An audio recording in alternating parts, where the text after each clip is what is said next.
Okay,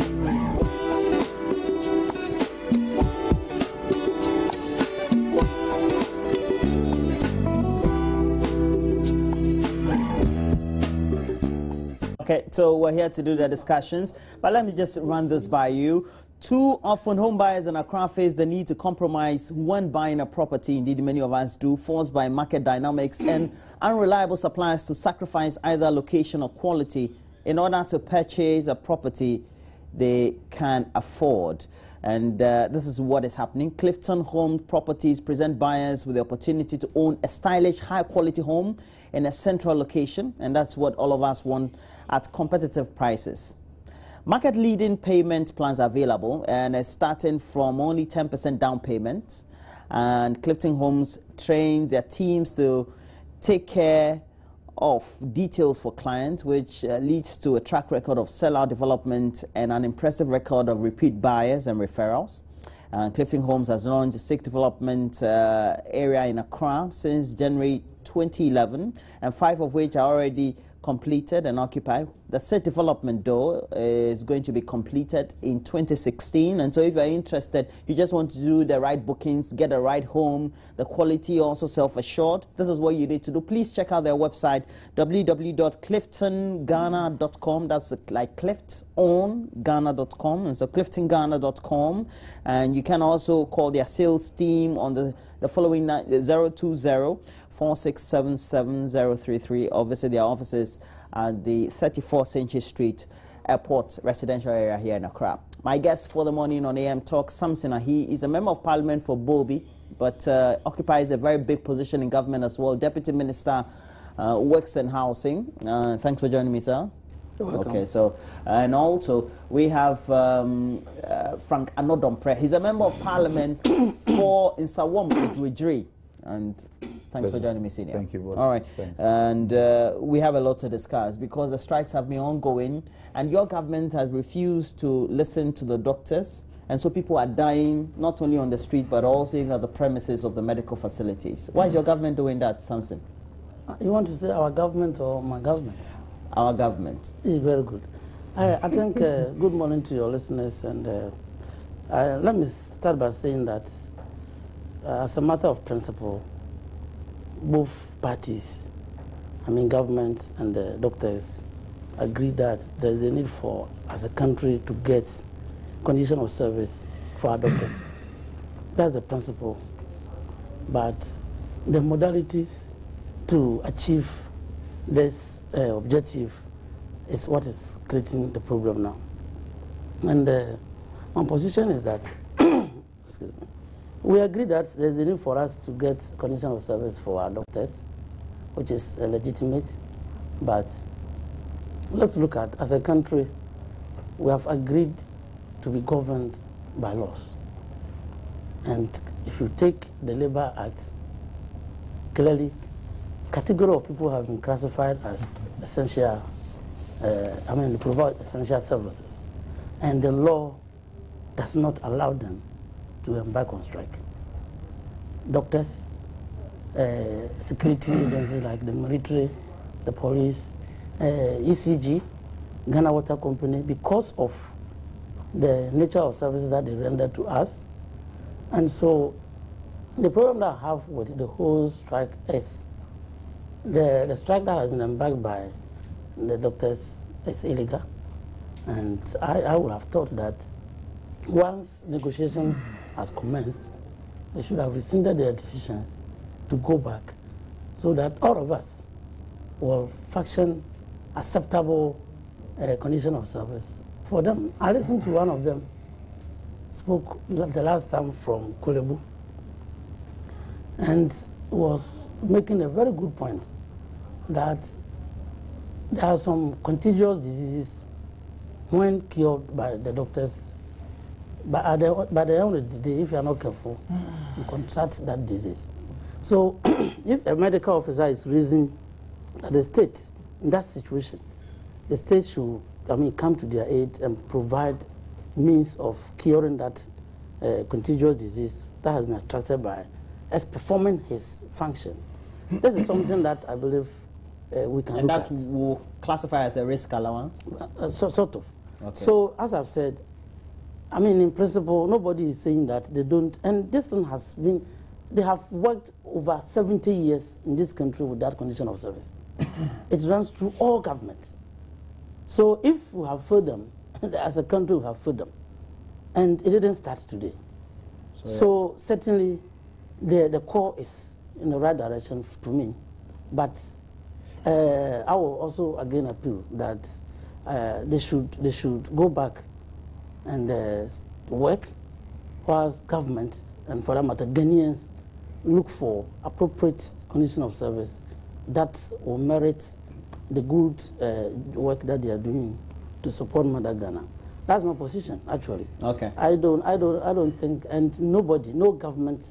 I mean, if the president even stated it clearly, that yes, the core is welcomed, but and it has been also alluded by themselves, the doctors, that they have presented proposals. When you submit proposals, it is not a finality. Certainly, you are open to discussions. So you make a proposals. Government also provide counter proposals, and you have to sit down and judge all, and then come to compromise, which can be contained by Ghana's economy. Because what is happening is not only the medical doctors. You understand?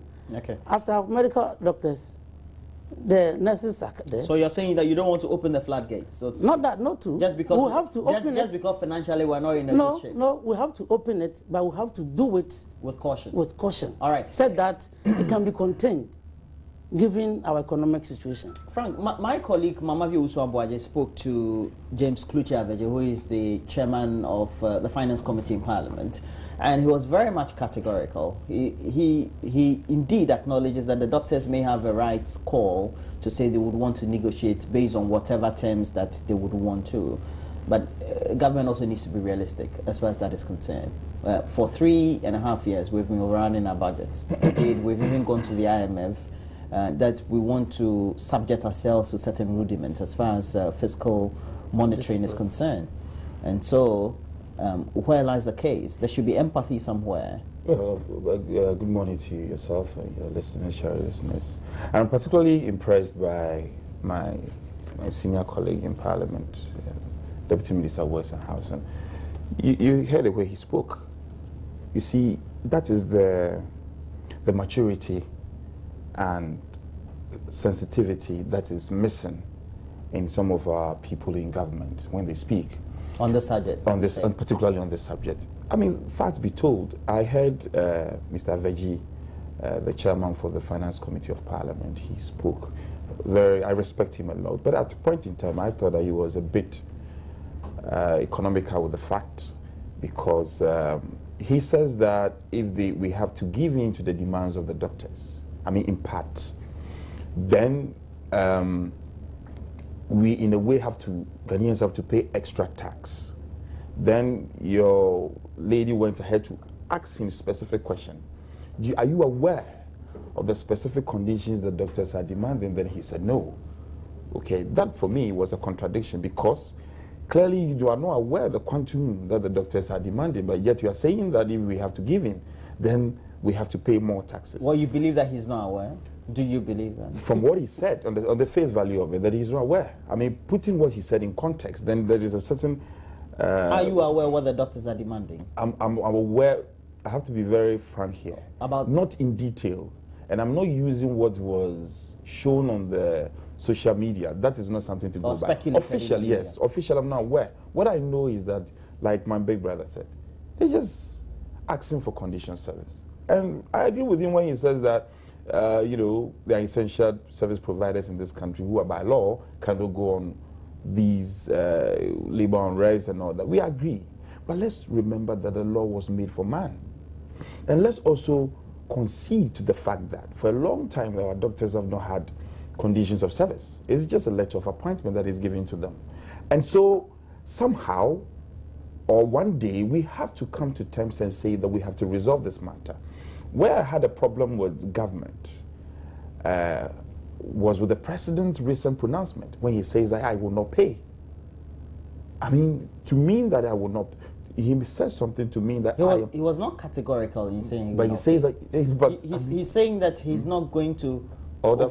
Yes, but that's go beyond whatever has been stated in the budget position. Roland, that's what it means, and I think that was a display of a certain leadership problem. The greatest respect to the president, because you see, you have engaged your ministers to engage the doctors in negotiation. No, so the president can't speak? No.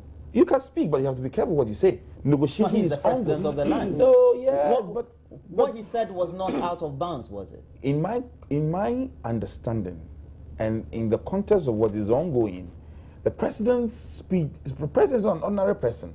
If the Haruna Idrisu, who is the Minister for Labour, is engaging the doctors, and the president says, I'm not going to honor payments, what it means is that a hard stand has been taken. And that, for me, was unfortunate. Now, we hear you visit hospitals, doctors are not there, they are strengthening them by Friday, they are going to withdraw services, and some of them are going to resign. And you hear government spokespersons saying that we are going to engage the services of Cuban doctors, we are going to engage the service of retired officers. If you say this to an asset, is it with an intention of threatening the doctors? I have always said that Ghanaians, we are empathic, we are sympathetic. Doctors, notwithstanding the harsh conditions they find themselves in, they've always rescinded on their decision and gone back to work. So this is not the first time doctors have threatened to strike. But why is it that this time they have remained adamant? Because there's something going on which is unusual. And I'm saying that the attitude of some government spokesperson is making the matters worse for us. If people will speak, if government spokesperson, and we also have to agree that the people who come on radio to speak for this administration, they receive briefing from top-notch government officials. If people will speak like my honorable colleague just did right now, the doctors will see reason and be reasonable enough to say that, well, let's temper justice with a certain mercy. But if you are going to irritate and push them to the wall, let's not forget that they also made a huge contribution towards the training that we received. And we should remember that we need them. We need the doctors, for heaven's sake. The Cuban doctors, the retired doctors that we want to engage.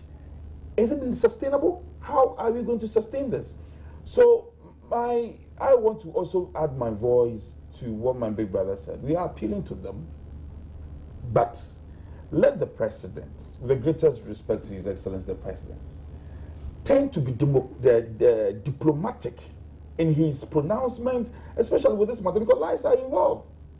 People's lives are involved. I cannot go through a medical training for 7 years. Look at what is happening in the sub-region. Other doctors, are they receiving the same conditions? No.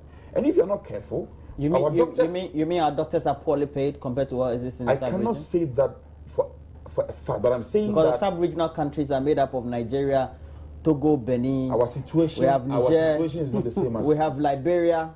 We have Cote d'Ivoire. You're saying our doctors are less paid than doctors in those countries? I don't sit on radio and make categorical statements without proof. But I'm saying that for what I know, our doctors appears to be the only category of medical professionals who don't seem to be operating with a condition of service. And I'm quick to admit that it didn't just start with this administration. Let's be frank. Because you see, me when I'm speaking, I'm very careful, because one day I know soon as the NPP will be in administration, soonest.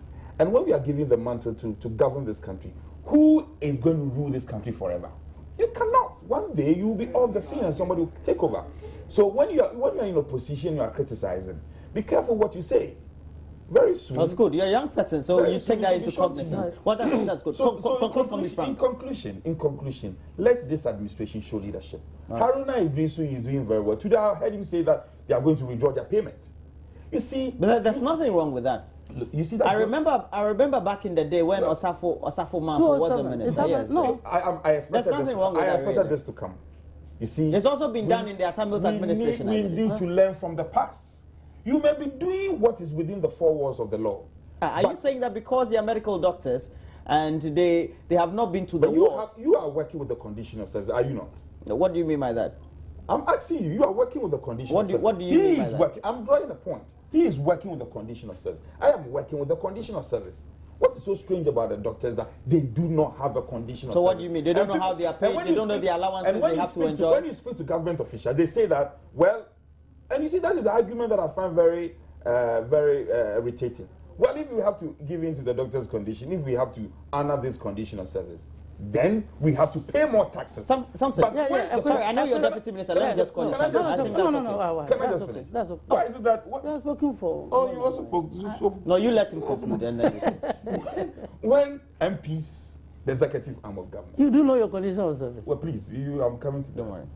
When it will be determined, at the end of the 4-year period. You know this. when MPs, when people at the judiciary and the executive, when they are demanding condition of service, when they are demanding certain entitlements, they do not. You don't hear a counter argument that we have to pay more taxes. Why is it that only the doctors demand, and then we say that we have to pay more taxes? Government should get their priority right. If you invest in the Zuntaba and the likes, and you push our monies into areas which will not bring dividends, this is what we find ourselves. Okay, point us, me. Let's be realistic. Frank, point us. Let me say that. But realistically, the doctors don't have a condition of service, don't they? Yeah, I agree. Okay. I agree. They've worked over 70 years in this country without condition of service. Samson, I ask the questions. So you I want to. No, I know you make a rebuttal. But I just want to know, they are not operating with the condition of service. Yeah. So based on what are they paid and how do they enjoy their allowances and bonuses? I don't know, but I think when they are offered appointment letters, all those things should have been stated. It's not stated. Some are stated in it. Some are stated in it. I mean, I know. But generally, they don't have. You don't have a codified condition of service. Okay, so react to Frank. Which will be agreed so that anybody can just refer to it. That is, I think that's what they are fighting for. All right. But there are some spotted here and there.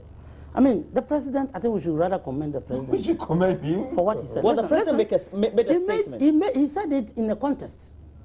He said in a contest that every election year, a lot of demands are made. And because of political costs, most governments give in, and then immediately after the elections, we throw the whole economy out of gear. But he, irrespective of the political costs, intends to hold the line, make sure that whatever is agreed is what has been captured in the budget. At the moment, we are running a deficit budget. We are struggling to reduce the deficit. All these demands, I'm sure that is the reason why Honorable Aveji attached you to payment of tax. Because if you have done your budget, you have indicated that you are expecting 100 million revenue, you've indicated how you are going to spend it. So if all these demands are not captured in the budget, and they are coming to add to how we are going to spend the money, the revenue that you generate, certainly you have to look for elsewhere to generate additional revenue. That's the basis for Honorable Aveji to make that statement. But what the president said, after 2012 elections, in Parliament, you people were just saying that the ministry has exceeded their budget, they have done this, and because of... That's true. Yes, because it was because of the single span, which most of the workers were brought on board in 2012. So it increased their emolument. Their salaries was tripled. You understand? So if you take the various ministries, their budget in 2012, and compare with that of the 2013, you will find out clearly that the deficit was largely as a result of enrolling almost all the workers onto the single span, which came with arrears. You understand?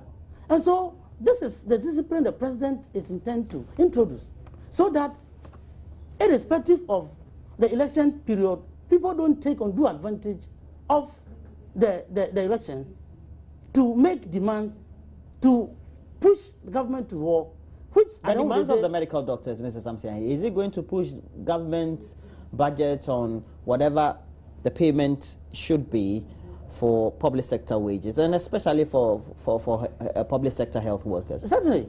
Certainly, because is it that astute? This is going to be additional cost. We've seen whatever it is that has been put in the media, and you look at some of them, just 100 gallons here, 80 gallons here. It's not that much, if at the moment they are giving, say, 20 gallons, I'm sure they have it. That's why I said it's not codified. It's not I mean, in one booklet, which you can refer to. But assuming they are giving 20 gallons per week or a month, for argument's sake, and now the condition of service says that they should be giving 100 gallons. Doesn't it come with cost?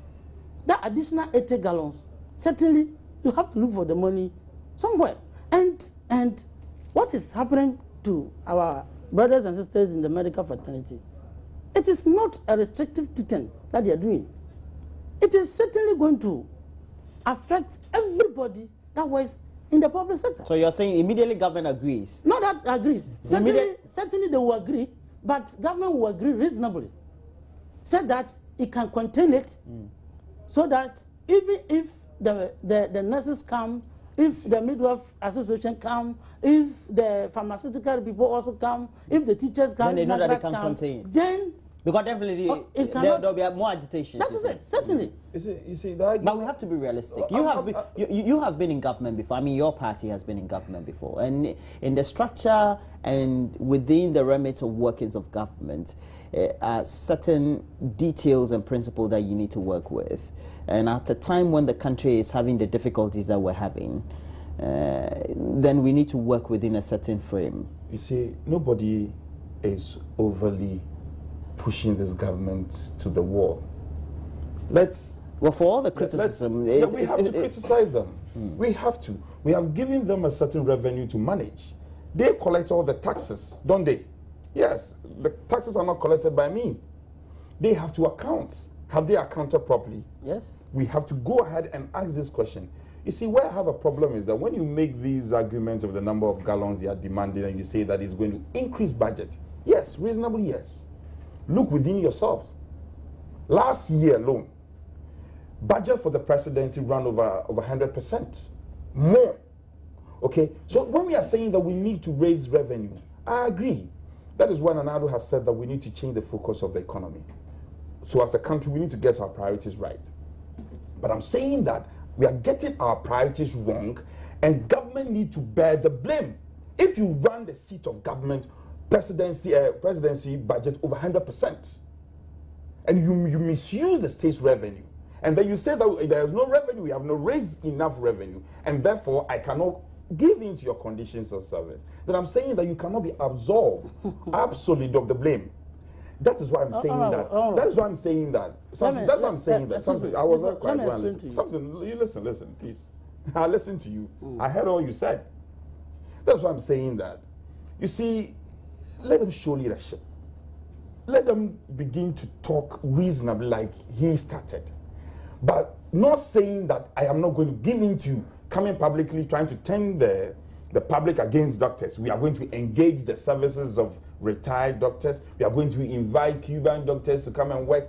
If you say that, what intention and what impression are you creating? And at one breath, you are saying that you are eager to sit down and negotiate. So let the negotiation go on. Let government tell us the truth, but let government also get their priorities right. Because he knows some investment that have been done by the government which has tended to be a fiasco. For a long time in our country, we have a government who ensured that trees were planted in the dry season.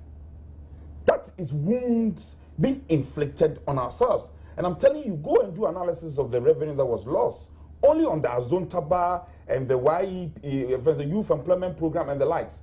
Yes, you can say that, oh, government is taking some action. But I'm saying that some harm has been caused to the nation's purse already. And that cannot be blamed on the doctors. Some of their demands are huge, I agree. But sit with them. But also accept that you have also not been very frugal in terms of managing the revenue of this country. And that is the crux of the matter. Let's not begin to behave that, oh, we have run... Something you come in there. Something, I agree with you, but you see, we shouldn't behave that we have run the economy so well that... I'm coming. We have run the economy so well that allowing these doctors or supporting these doctors will suddenly run down the economy that we have run so well. And that will be the bone of contention. That argument I don't buy. You see, when we say that last year, no, I understand. The presidency when are we going? Look, let me tell you. Samson, are we continuing the discussions with the medical doctor? Is it ongoing, or are we going to resume? No, it's ongoing. Okay, so where have we reached? If you know any information, I think the last meeting was when government also provided their counter proposals, and so it's up to the doctors to study it, and then the next meeting should reconcile. The Ghana Medical Association already has been reported that it said government was never serious with them over the conditions of service. That was before they embarked on. I'm sure it's before they embarked on. This is a recent. You understand? And they issued a press statement because yesterday they were at their annual general meeting, the annual National Executive Council meeting in Koforidua in the Eastern Region. He said it was only on the day that the roadmap as stipulated by the GMA was supposed to come into force that the government team showed some signs of seriousness with the negotiations.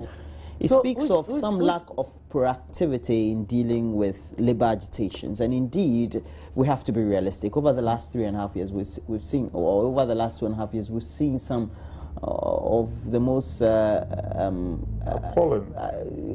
consistent labor agitations in the country.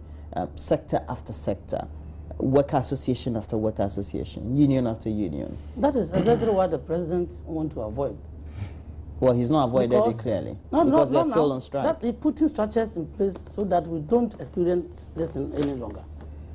I mean, he mentioned that the presidency overruns the budget. If you don't know, let me tell you. Look, now, Parliament, as we sit, we don't know our condition of service.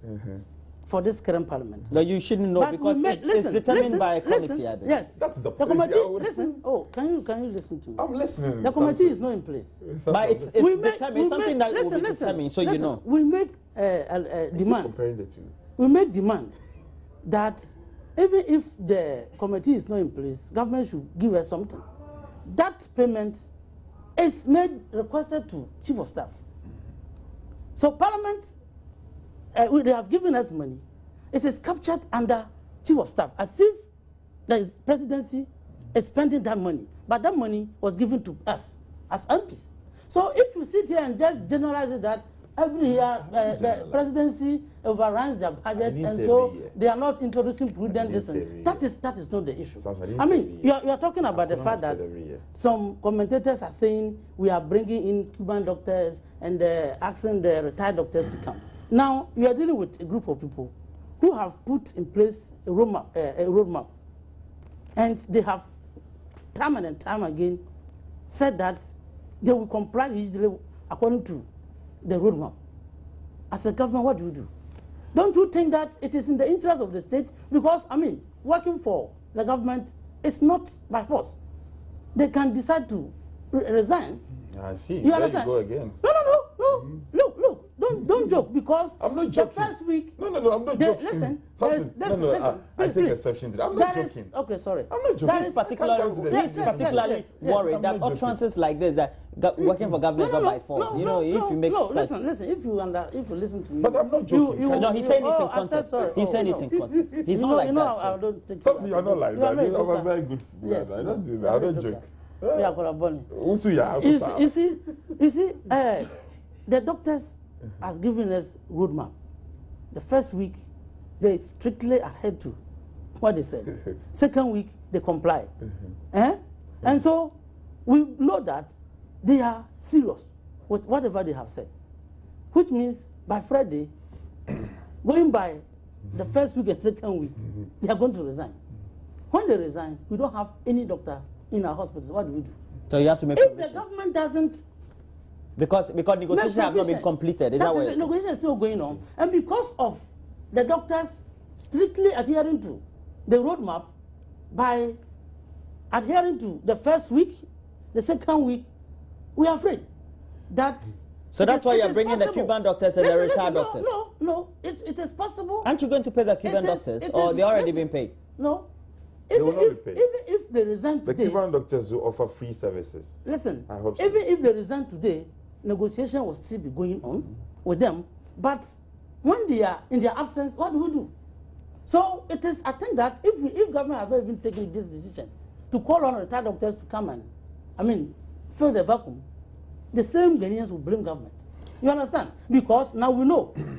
Okay, you will come and ask government, but you knew that they said that third week they will withdraw their services entirely. What did you do about it? And these are the people you don't control. You understand? If they, as I've said, judging by complying with the 2 weeks directives, it is possible they will also adhere to the directives given at the third week.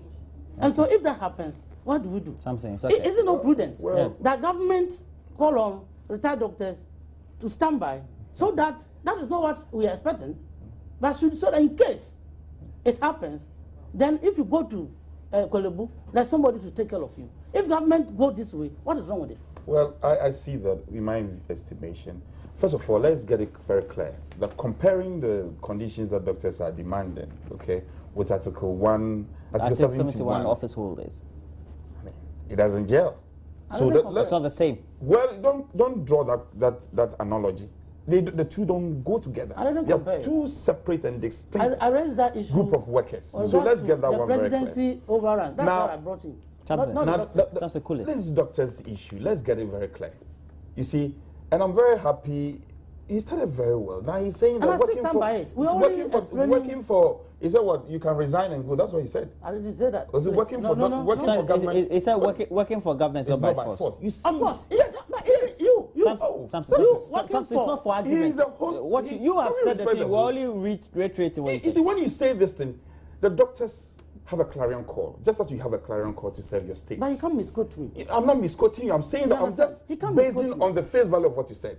I've corrected it. That's okay. The doctors have a clarion call to save their nation. The doctors will not leave their nation.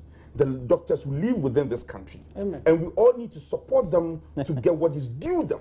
You don't sit on radio and say that, on TV and say that working for government is not compulsory. Who doesn't know that? But we all want to serve our country. If you are talking like this, go and say these things to your NADMO people who have also resigned, and they are chasing the Minister of Finance. Today they are at the Ministry of Finance. That's a jive. It's not necessary. All right. The NADMO workers are at the Ministry of Finance. I'm changing the subject. So go and tell them that working for government is not by force. I'm not politicizing. I'm changing the subject. Because of what you said. Yeah, you're nice, man. I'm surprised you're talking like this. Frank, that's okay. You brought politics in this. You're nice, man. So we have to change the subject. The new opposition. The opposition New Patriotic Party has issued an urgent national alert after it claims to have uncovered a nationwide plot to disenfranchise targeted members of the public and some key identifiable groups.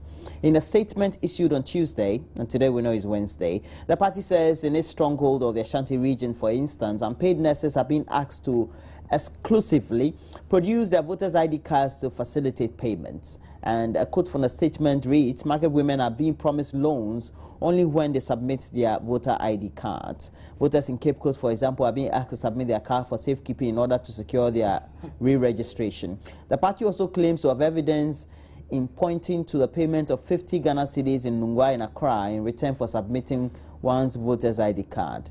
And the party's communication director, Nana Komia, called the practice strange. And he went on citing, etc. Is it true? Well, it's true. Yeah. Even in my constituency in Salma Dreji, this thing is happening part of you mean these are salient things that are happening silently? It's happening, and I think that is important. I doff my cap to Nana Komia and his crew for what they've done.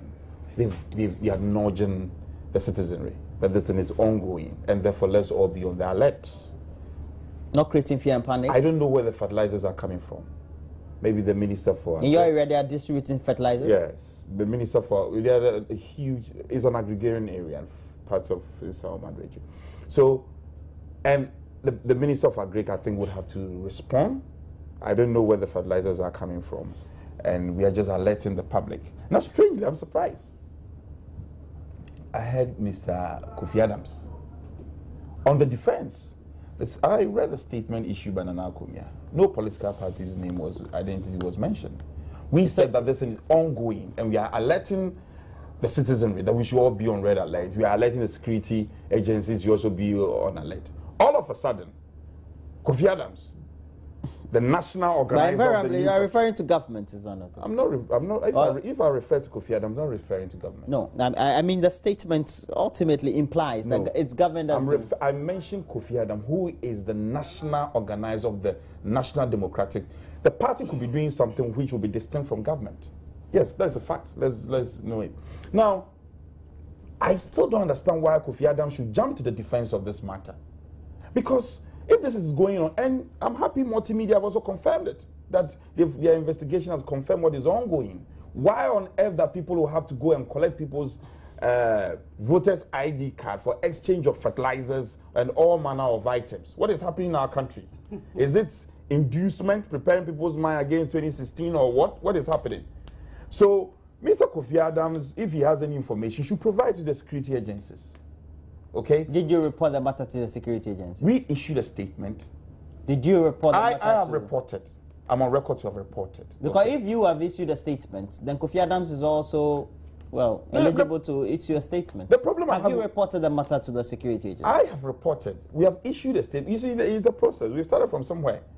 You can check from your colleagues. Multimedia has confirmed it is ongoing. Kofi Adams is saying that, well, what did he say? He said the thing is not ongoing. MPP, we are daydreaming. What have you? You have not checked. And I'm happy an independent party in this context, Multimedia, has also confirmed this thing is ongoing. Why is he on the defense? Let him allow the security agencies to work, and then we can get to the bottom of this matter than whether coming to be on the defense. I think is that why we should launch a thorough investigation to this. Samson, is that what your party is doing? It's not NDC doing anything. NDC is not doing anything. Because the statement doesn't mention NDC. What is going on? I'm from cocoa growing area. Government is distributing fertilizer to farmers. Oh, I see. All farmers. You mean it's a national program and national exercise. Okay. By Cocoa Board. And one of the requirements is to identify yourself with either passport, whatever, health insurance card or whatever. And one of those ID cards is the voter's ID. And most in these rural areas, most of these cocoa growing areas, passports, no. You understand? Even birth certificates, no. What is common, which because of the voting, all of them have, is the voter ID. And you can cross-check with Ghana Cocoa Board. I'll be happy you call their PRO to explain this. Nobody is collecting anybody's card for any purpose apart from that you are identified and you are given the fertilizer freely. So it is strange when people will not even find out the purpose of these people, showing their ID You have cards, information services fund. Did you go around and explain this to the people? That Cocoa Board has done explanation. It's a requirement. It's a requirement that before you are giving fertilizer, my constituency, they have distributed close to 30,000 bags of fertilizer to cocoa farmers. So it doesn't matter whether you're MPP farmer or NDC farmer? No, freely. Just, they are listening. It is to cocoa farmers, not NDC farmers, not MPP farmers. This is what is going on. So you think the MPP has misconstrued the whole I think they should go back and check. And as I've mentioned, let them go to Cocoa Board and then find out. I'll be happy you two will get in touch with the PR of Cocoa Board. And that is what is going on. So it is not true that some people are just, what is this? Please, when we hear some of this information, let's double check before we come out with this. Well, thing. the MPP, because I'm telling you, the MPP as it is worried about this. So as a they may be worried. They may be worried because they think the modus operandi by which, if it is Cocoa Board or whoever is going around collecting the ID card, should not be the right way. They're not collecting ID card. It's the farmers themselves who are going there to the cocoa offices, use the ID to identify themselves. Yes, to register. Please, to register. It is even criminal to correct somebody's voter's ID. You know it. Eh? You can't correct and keep my voter ID. You can't do that. And so it is not true. It is the farmers themselves who are going to Cocoa Board. Can it not happen in any way that with the subject of the exercise ongoing, there could be a possibility that there could be some manipulations by party people at a grassroots level to make sure that, well, this is handed to favorites, but also... You mean the fertilizer?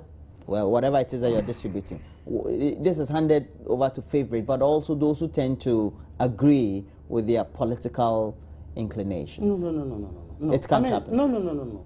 In fact, in my area, for instance, I went on air personally and stated clearly that distribution of is ongoing. Fertilizers or is about to begin. And then chemicals is devoid of political inclination. Because if we have a lot of cocoa, it benefits Ghanaians, all of us. And so this is being done, but I can speak for myself. In my constituency, body, that it is being done fairly to all farmers. In fact, they go on air and announce that community ABC, today you should come and collect yours. After you have registered, because before you are giving the fertilizer, there's the compass, they have to go to your farm and then measure your farm. You understand? You have to fill a form. And as part of the requirement is to indicate your ID.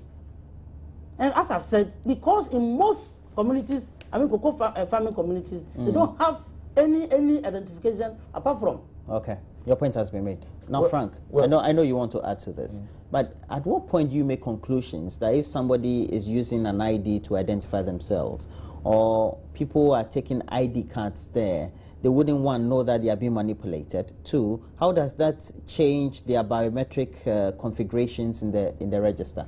And so when they go and vote, they're likely to go and vote for the other party or and if we added to that, no, that's okay. Before, that's okay. whether ID or no ID, Samson, that's once okay. your name is the register, you can still vote. It's okay. Well, you understand? The point is that I am not, nobody is saying that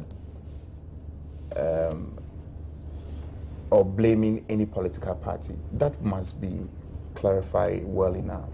Now, the point we are making... So why do you put out the statement then? Well, we put out the statement because we've observed the incident for a very long time. I don't have cocoa in my area, but yet it is ongoing there. I have people who have come to report to me that they demanded the voter's ID, not just looking at it or seeing it and taking what they call information on it and giving them the fertilizer. They said they wanted to take it. Some have given for the exchange of the fertilizers. Some have given them out. Some are saying that they don't understand. You don't have cocoa, but how do they get the fertilizers? But we don't use fertilizer for only cocoa. You mean the... There are various kinds of... It's an agricultural area. Yeah, it's an agrarian... There are various kinds of fertilizers. So, Mr. Nana Kumia... You are familiar with your area because it's a cocoa Mr. Nana Kumia couldn't have just issued a statement... out of the vacuum. Just on hearsay. Okay? Now... like I said, check from your people. The people have also confirmed that this thing is going on. It may not be government's intention, but some fraudulent individuals may be taking advantage of the process. And that is what we are alerting the public, that we all need to be aware about it. That is why, in our wisdom, when the statement was drafted, nobody was blamed. Okay? That is why I was a bit surprised that Mr. Kofi Adams jumped on the defense. All we need to do is that we conduct a further investigation to ascertain or otherwise happenings before we all come to conclude on this matter. That's the point I was trying to make. All right. Nobody's blaming anybody. Okay, so you're not being blamed. No, so I think they should check. I think your party is panicking. You see, when you say check, when he says check, that is why I get a problem. Samson Ahi is a member of parliament for Bodi. We've checked. And Bodi is in the western region. Yeah, We've checked. Right. Right. Is it near... Is it a Sefri area? Yes, Sefri. Okay. Okay. So, member of parliament for Bodi. And the Deputy Minister for Water Resources, Works and Housing. Thanks for joining me this morning. You're on recess? The Parliament is on recess. Okay, so you're on recess. So what are you doing? Okay, you're in office. I'm in office, yeah. You're in office. And also Frank Anodon Presidia.